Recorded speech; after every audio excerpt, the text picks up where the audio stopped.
For my IR project, I read *Hundreds of Solitude* by Gabriel Garcia Marquez, a 432-page novel about the Buendia family and their founding and the development of the town Macondo. The only character who consistently appears throughout the novel is the family matriarch Ursula. She represents the core of the family because she lived to be at 120 years old and tries to maintain the integrity of the family and the town. The context The context of this quote is Colonel Aureliano Buendia's execution by the Conservative Party due to his leadership in the Liberal Army. This quote utilizes polysyndeton to slow the pace of the passage and the colonel's pre-death moment. However, this creates irony by contrasting the actual shortness of this moment in real life. A depressing mood is conveyed to the reader with an detached, unfeeling tone with cold and slightly cacophonous diction. This diction includes words such as encyclical, nostrils, corpse, icy, and enchanted.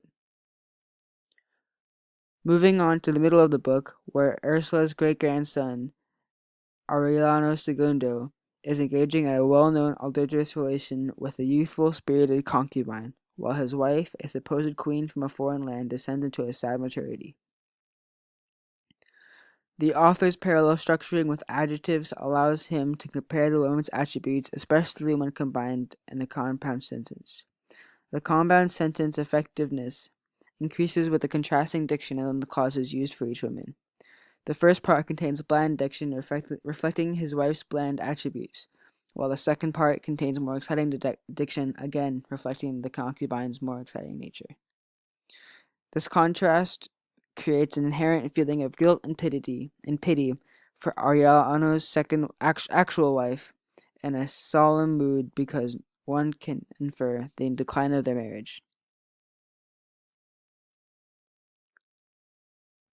At the very end of the book, Aureliano realizes the inevitable doom of the Buendia family has come and finishes translation of the gypsy Melchiada's prophecies, which he realizes tell the story of the Buendia family from its founding by Jose Arcadio Buendia to the end, even as he's deciphering. Marquez repeats the synonyms and various forms of decipher in order to create emphasis and add to the rhythm of the literal and spiritual whirlwinds enveloping Aureliano. The emphasis on the whirlwinds creates a blustered, wild feeling on the reader, reflecting Aureliano's current situation.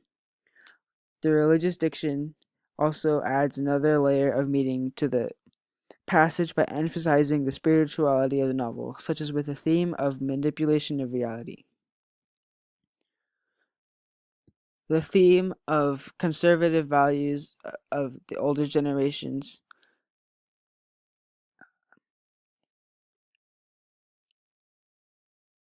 is reflected in Ursula's and other older characters, their ideals and visions for both the family and Macondo, and their rejection of new technologies and changes. Interactions between lovers, some ending in suicide and self-harm, emphasize the theme that love causes suffering. The revival of patterns, events, and even names from the past emphasize the inevitable repetition of history. For example, the repetition of names and the attributes associated with such names is a recurring item. Reality is often manipulated by characters unwilling to accept the truth, especially ones in times of great struggle or great success. In conclusion, Marquez's use of varied diction and specifically structured syntax adds meaning, provides contrast, and creates specific moods and tones relative to the changing times and relations of the Buendia family.